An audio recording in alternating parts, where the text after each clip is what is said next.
Hello, Assassins. Welcome back to Rally the Creed. This episode will be hosted by me, Gargudon.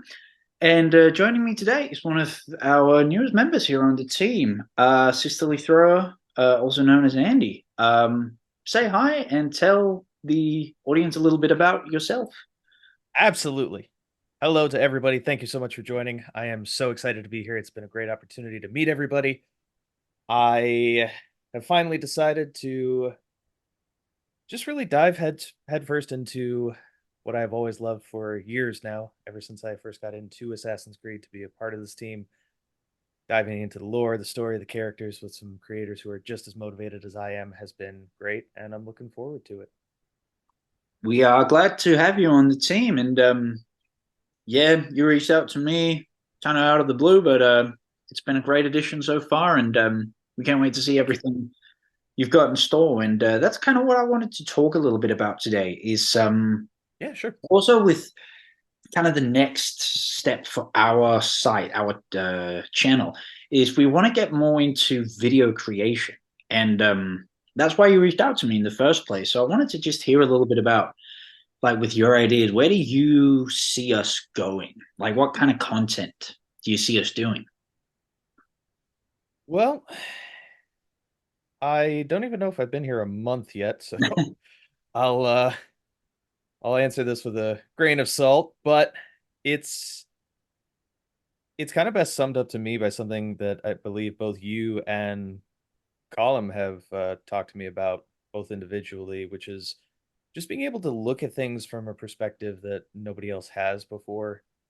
Yeah, To look exactly. at, I mean, gameplay highlights have always had their place, and I mean that's the majority of what I've created myself up until this point, but to really look at things from the new perspective, and that's what I wanted to try to bring myself was a new perspective, things that haven't been done before, to look at things from, okay, what do these characters really mean deep down? How do I learn about these characters and the stories and how these things are connected, and how can I take audience members on a journey with me through both things like games and what's included in the games, what's not included in the games. I'll admit I took a look at one of the documents that we have about all the different media types that are out there and everything that's in that chronological order.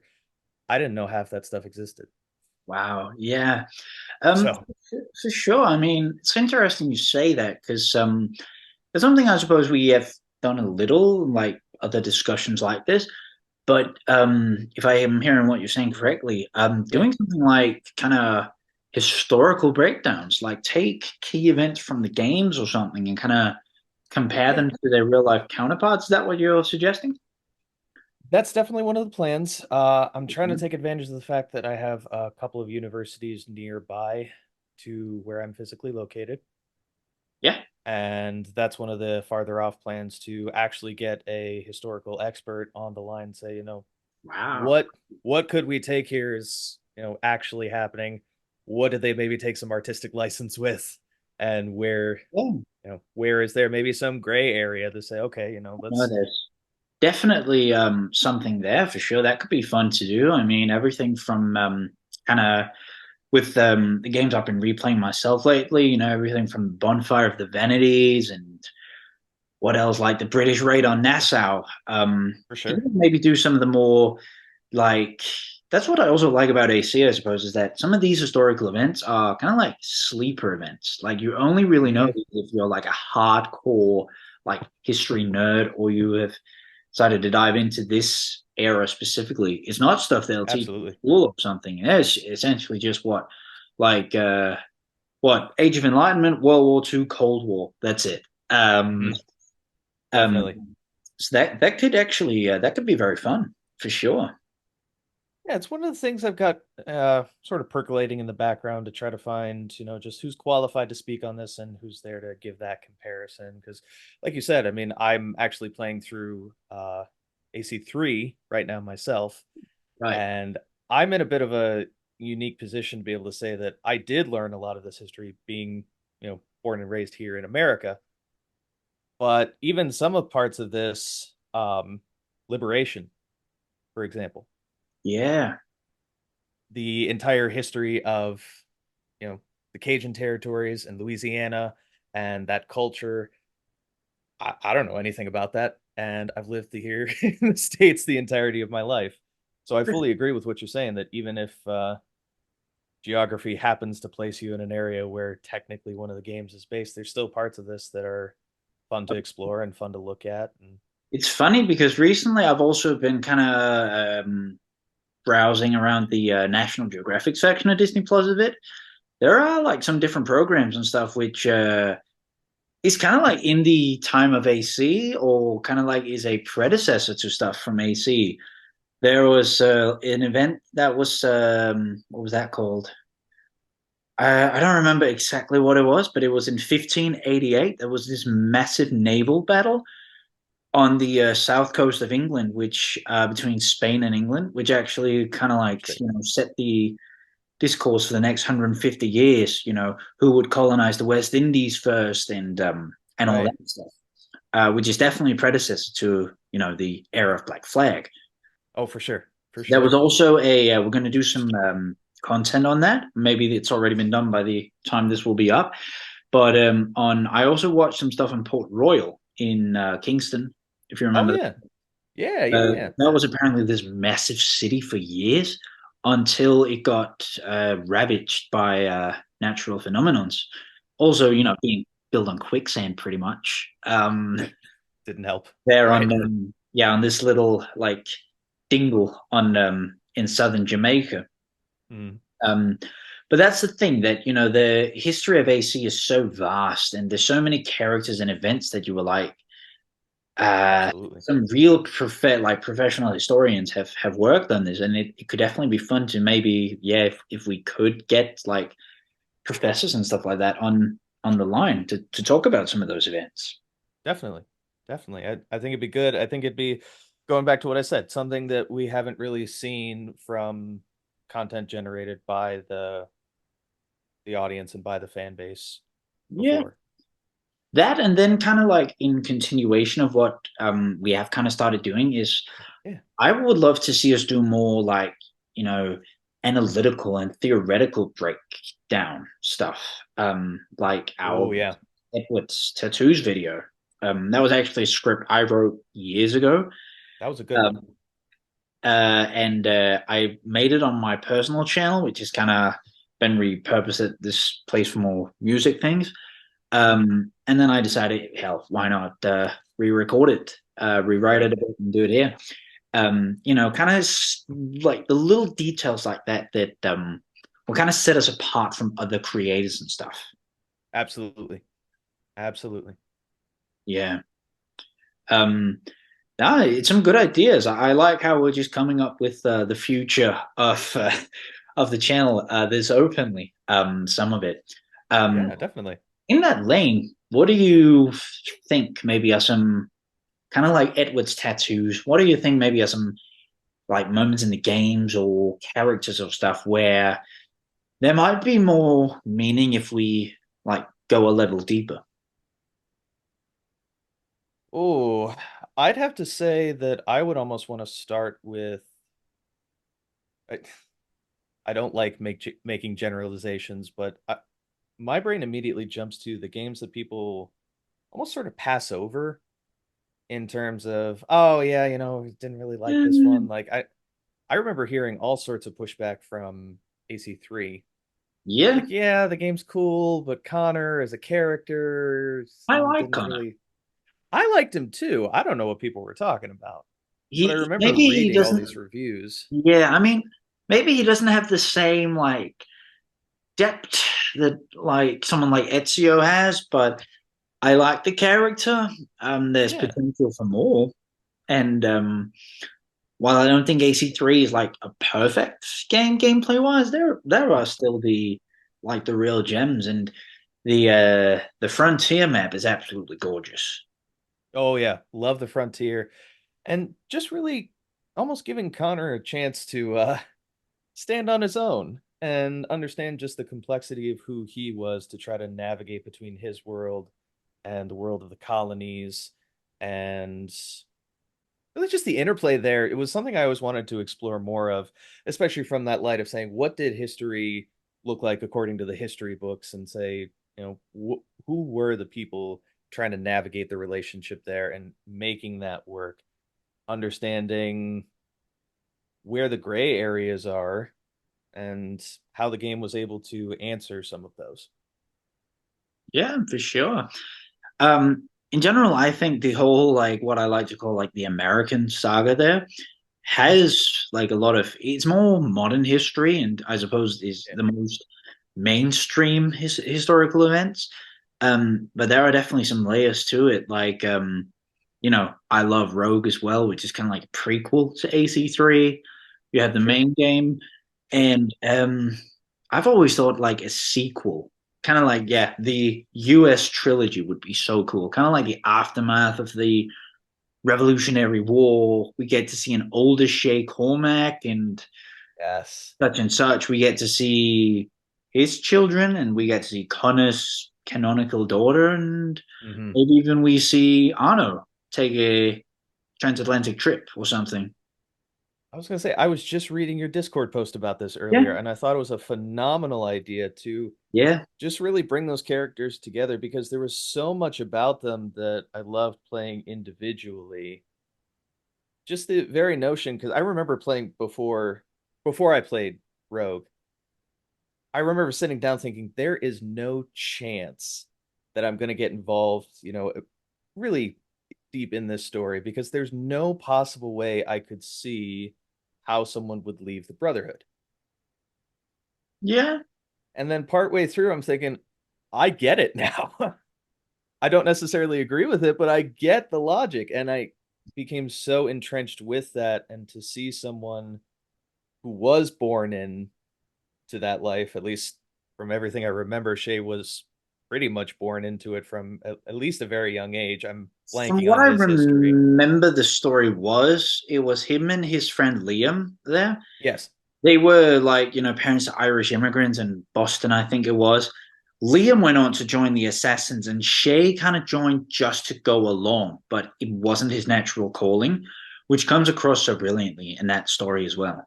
sure, Like Shay sure. is very much by almost everyone there. He's treated as an outsider, kind of like really not Hmm. really taken seriously.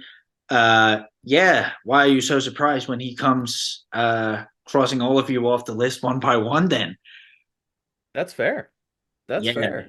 I to some point I think Rogue has the best like story, even though it was I could see that. short, but it does so much and I've said it before. What it did so brilliantly was portray the assassins as the bad guys, and Hmm. Shay's character for a long time. He's not him and the Templars really just have similar interests. Like he can't Right. really dedicate himself to the Templar creed until Hmm.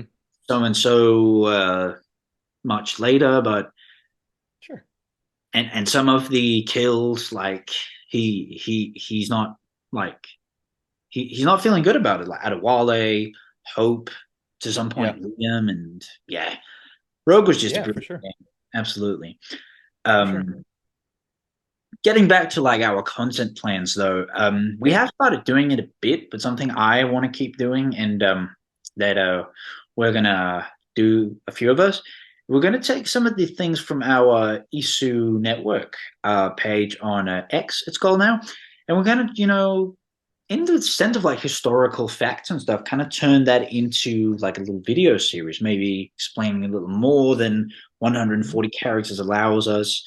Right. Kind of like trivia about stuff that pops up in games Oh yeah, or such and such, whether that's historical data or just like Easter eggs and stuff. for sure. For sure.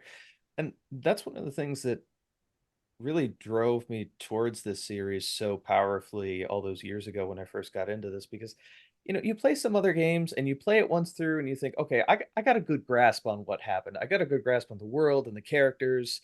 I never really felt that way about this series. And I mentioned I'm playing AC3 again.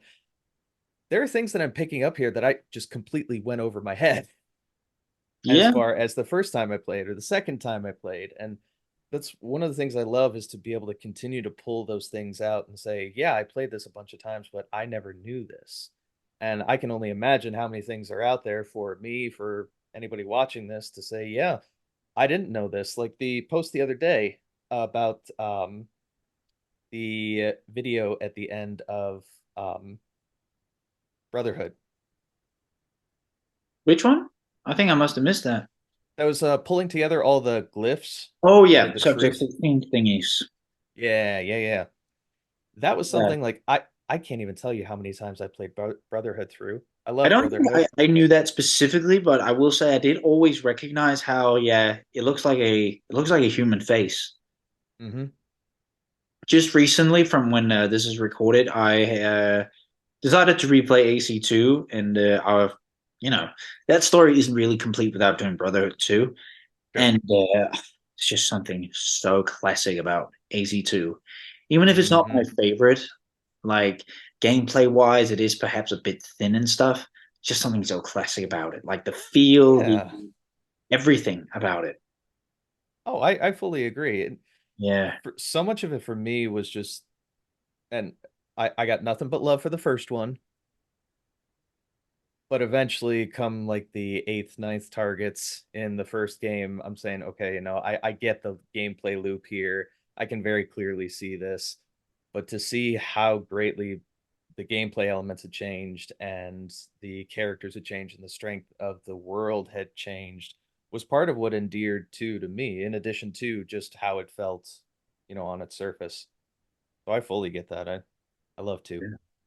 speaking of like historical facts and all that, one of the Yeah, best things about AC2 and Brotherhood, are the Subject 16 puzzles. definitely. Yeah, all these documents and rewritings and all that. World War Hmm. II figures just one big orchestrated conflict, and Oh, yeah, for sure. that was a whole For sure. thing. Yeah. Um, yeah, so there's definitely, I think overall, there's definitely something to tap into there in terms of the game versus actual history Hmm. and kind of we'll have to put some of these to paper before we really know what it's fully going to become. But that Oh, and definitely. kind of going a layer deeper with characters like their backgrounds and or accessories, if there's any meaning to that. But Definitely. is there anything else you kind of just had in mind or you think could be fun to do off the top of your Yeah, head? for sure. For sure. I Yeah. mean, one of the things that I had immediately just thought of when I was first getting involved with this team was because I was so unaware of all the external media outside of the games, how could I bring that in to the things that I've made as a part of the team to say, everybody should check this out because this is a really interesting way of looking at it. I didn't know until several months ago there's an Assassin's Creed themed cookbook, which seems like a very, banal thing, but to just pull that in and say, what do these recipes look like? What does food speak to about the culture in these different time periods? What did they pull in here? How can we tie this back into the games? And again, like we've been talking about, approaching this from a new angle that no one has looked at before. Yeah. I mean, I think it's figures that, the good food, like Italian food, we know where that comes from. Um, Sure. Otherwise they would just, I don't know, Connor, shooting whatever animal he found and well, that's uncooked, Yeah. That's unseasoned. dinner. That's me. That's food for like a week. Yep. Yep. Yeah.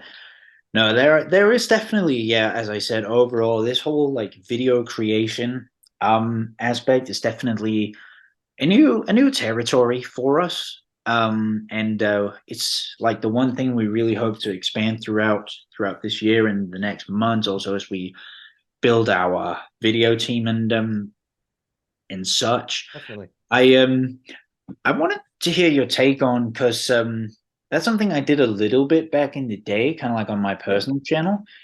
Would you be interested in like maybe revisiting kind of what if scenarios at all? Absolutely.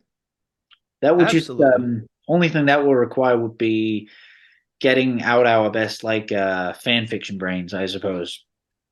Hey, I have no issue with that Hmm, because ever yeah, even it's look kind of at like for me. Sometimes I'm really good at it. Other times, nah, I don't know.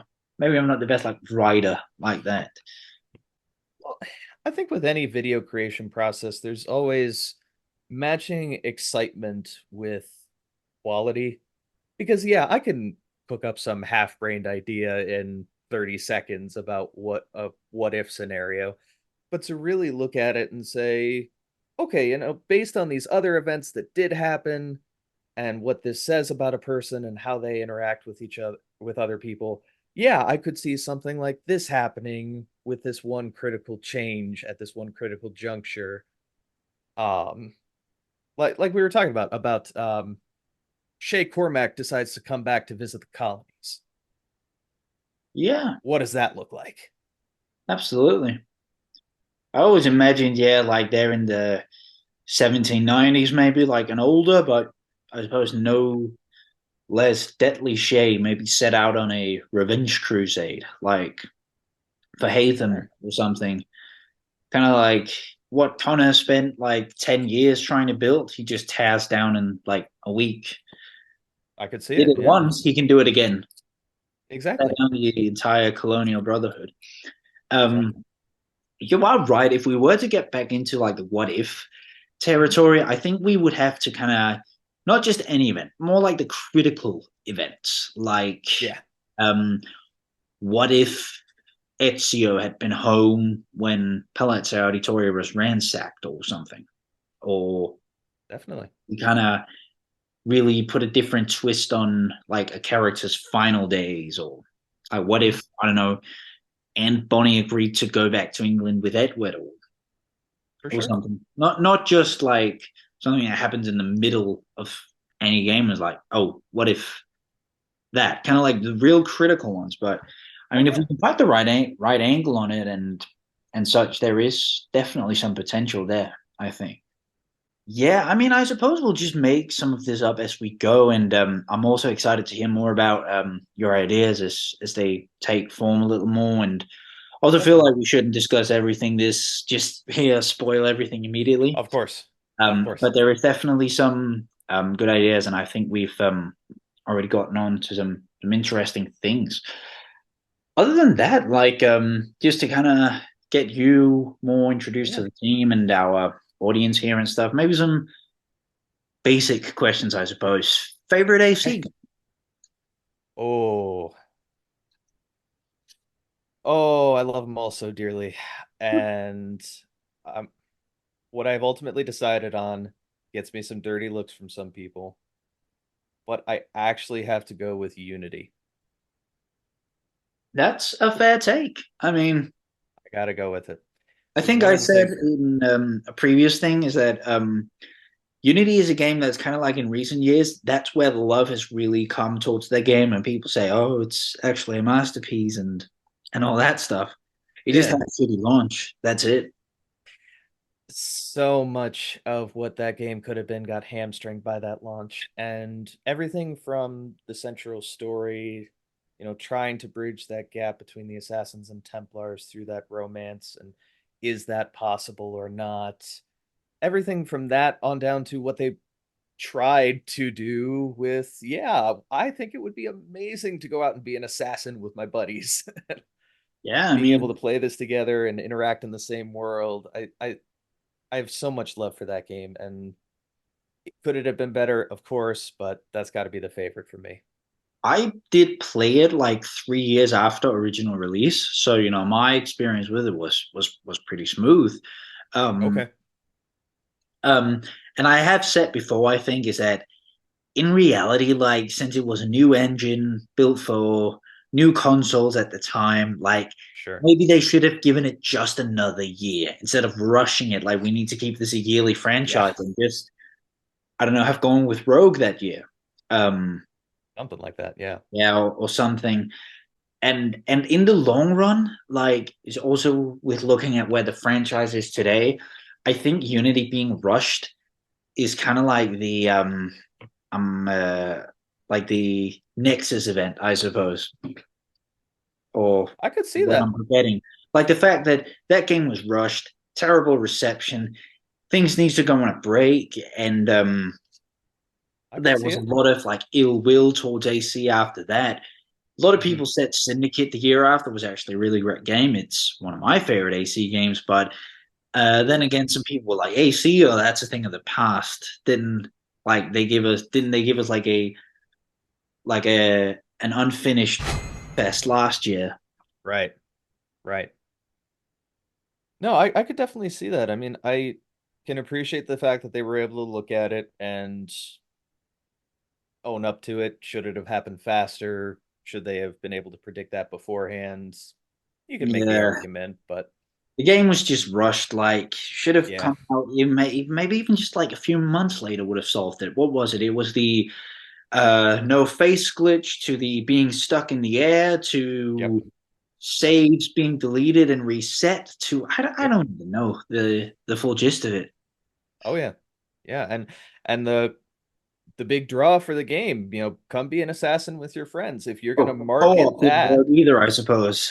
if you're gonna market that as one of your big selling points, you Yeah, have to get that I nailed mean the down. game's title was centered around the an aspect that a lot of people didn't even really get into, I suppose.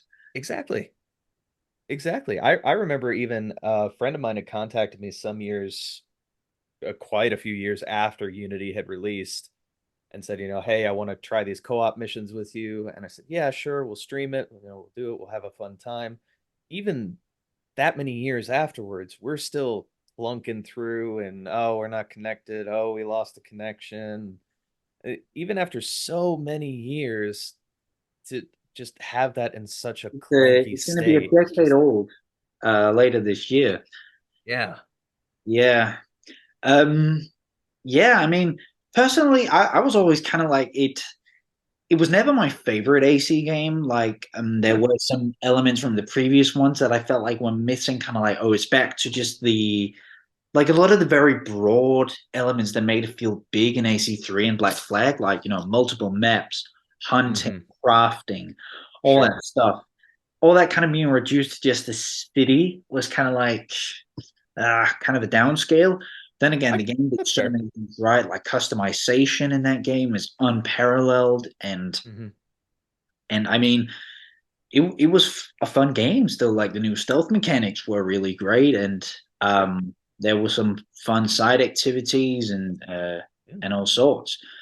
Um, but no, I fully respect Unity, and as I said, it's kind of like some music trends. Like it's cool to love Unity now.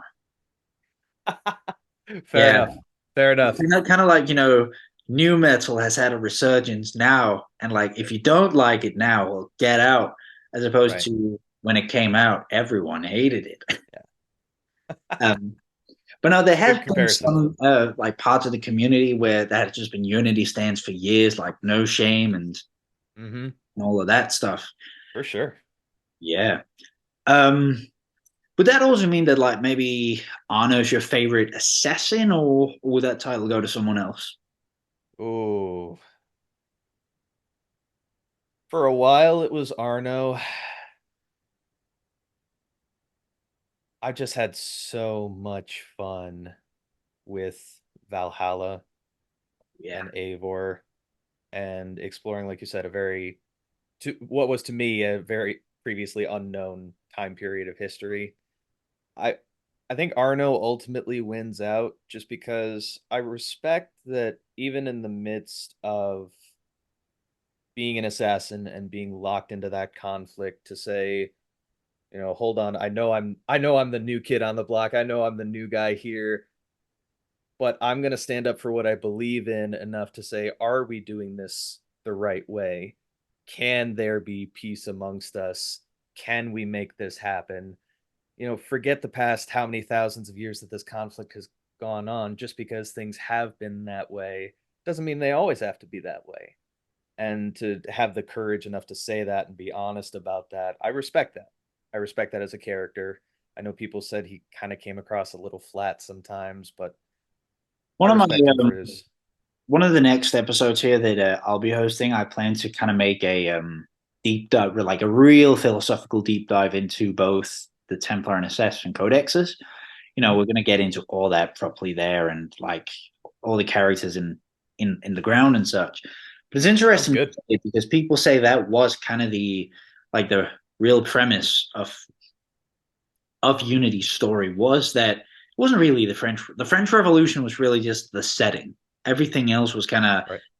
didn't necessarily center around, or well, I suppose it did. Like it covered the moment the Templars went underground and the real life supposed extinction of the Templars. Supposed. Right. We don't Right. know, um, and all that stuff. But you are right that people said it was about, yeah, Arno kind of questioning the creed, and like Yeah. people like him have done before, and the way some other people haven't. Um, I mentioned Rogue, and that's also what that game did so brilliantly. Absolutely. Was that some of the antagonists are just like, our codex is flawless, and Mhm. that's, comes across more than some characters and such and such. I would say if it came to my favorite assassins, just kind of answer that one myself. I Yeah, please. I was going to I ask. always say for like badassery, Ezio, of course. I I could get But behind that. in terms of like character development, Edward, 100%. Ooh. It's been so long since I played 4. I'm trying to work my way through Currently chronologically, replaying so that as well. I mean, Black Flag is not only my favorite AC, but just one of my favorite games overall. I could get behind that. I remember having a lot of fun with it the very first time I did play through it, and from I what I want, remember of the story, I get what you're saying about character development and I want watching to him say it's grow the as one much as that he did. really got me hooked onto the franchise. Before that, Oh, I okay. played AC3 was the first one I played, Okay. and then I played Liberation as well. But Okay. Black Flag is just what got me hooked. Like, Oh yeah, just kind of into the universe, but also just because on its own that game works so well. Like, definitely. the gameplay is amazing, the map is amazing. It has a freedom that like almost no other AC game has, and yeah, I Yeah, just love everything about it. definitely. Definitely. Got nothing but love for Black Flag. It's amazing. I mean, I suppose there were some. I mean, I don't really believe it, but wasn't there at one point like rumors going around of like a Black Flag remake or something? If I it is, swear every time I open up my news feed, someone's talking about that. there's a reason why we don't cover rumors and leaks here at the ones who came before. Yeah. Um, but I'm just saying, if that was to happen, I'm fully game. Like, touch the graphics a bit, Oh and yeah. especially give me a photo mode so I can just on the go capture all the beauty of that world, Oh, I would love that. I would because love the that world is as so someone cool. who as someone who's not very skilled with the digital photography, I'd spend hours doing that, just taking the photos, me on the The top of trick my in ship. the trick in those games is to like turn off the HUD completely and kind of press the character up against a rock or a wall or something till he's out of the frame, and then just Yeah, get the best shot you can, and then you edit it in post and such and I such. appreciate that. I'll Yeah. have to get on that. I did that with Thanks, buddy. when I was replaying AC3 Remastered. Uh-huh. Uh, I did that for the Frontier as well, and playing Rogue Remastered. Now that I could Mhm. take screenshots of everything. I love that. I'll have to give that a try. Thanks, man. Yeah. Um. All right. Other than that, I can't really think of. Is there anything else? I suppose basic AC facts you want to make known. Favorite something something. Ooh. I mean, I got a question for you, honestly. And now that I'm playing Or 3, about three. well, now that I'm playing through 3, it's made me think a lot about this. That throughout the games, there have been so much variation in terms of weapons and tools, and just the different ways that we have of being able to kill people. What was that standout for you across any game, really? That one gadget, or the one weapon, or the one tool that said, "Yeah, this just feels so good. Like it As feels the smooth." games progressed and kind of you got more gadgets and such. Um, I want to say if you look at it chronologically, Yeah, Brotherhood probably introduced like the most practical stealth weapons, if that makes sense. I can Like get behind that. no longer you had to risk being detected by running up close and everything. Like Hmm. now you had the crossbow, which is a one shot Definitely, kill. You also had like definitely. poison arrows and such and such. And then we got to AC3 where I mean you just had a different variation of that with the bow and the Right. blowpipe and black flag, and but you also had firearms. Now you had pistols. Mm-hmm. Mm-hmm. Um, Definitely. yeah. I was I was thinking about this the other day when I was playing through a part of three when you unlock the rope dart.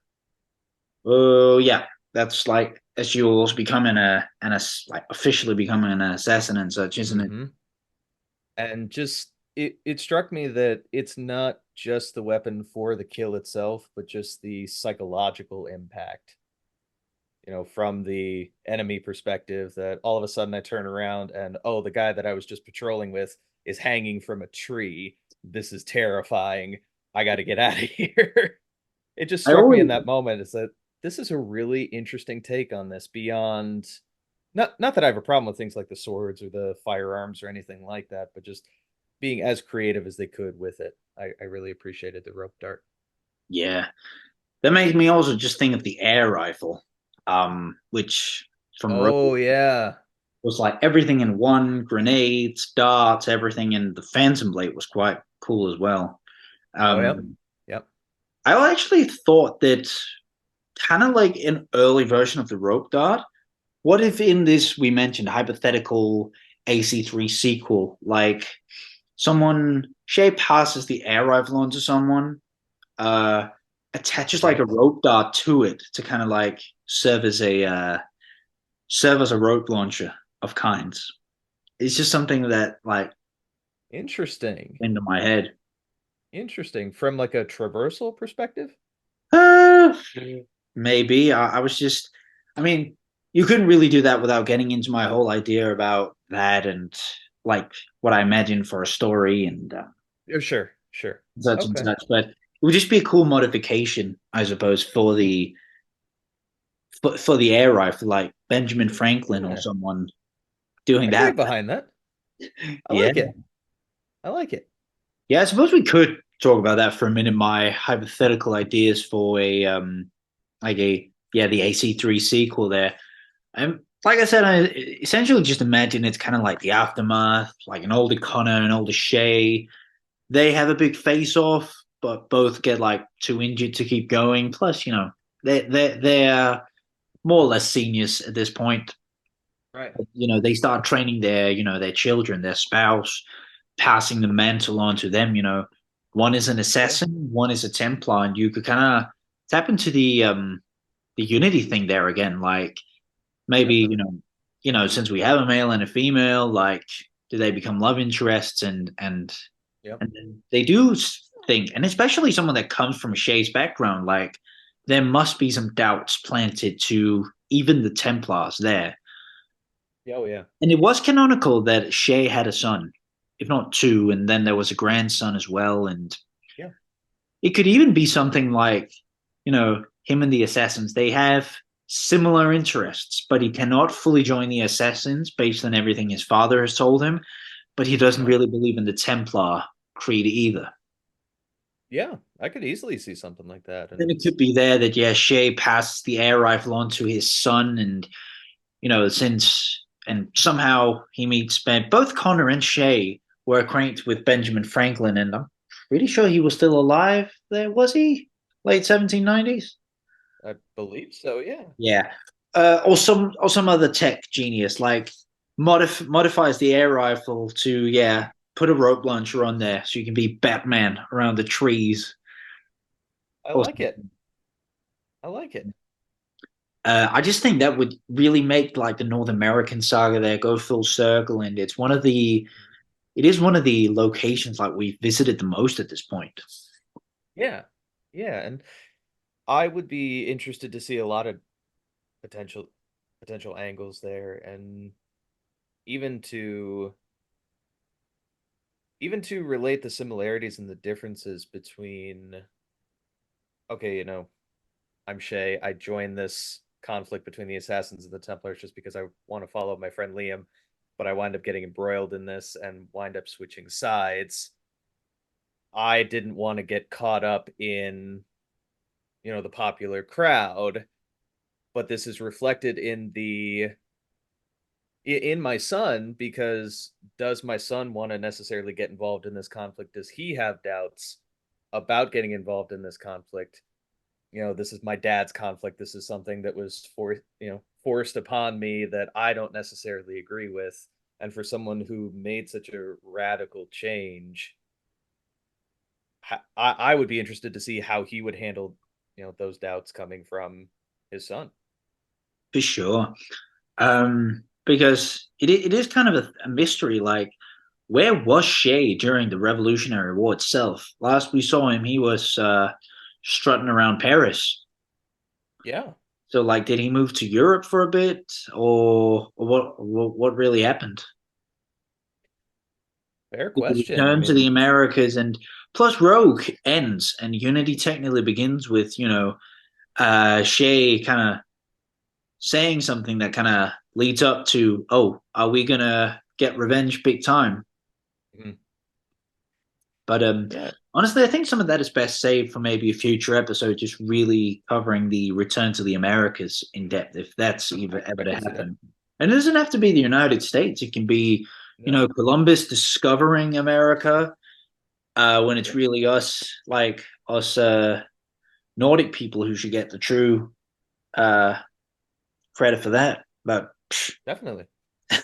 yeah, right. Other than that, I can't really think of anything. Do you have any other questions for me? I feel like you've kind of introduced yourself to everyone full circle, and we No, no, you're a great nothing. addition to the team, and we can't wait to see where everything goes. Appreciate that. Looking forward to it. It's a great Great. opportunity.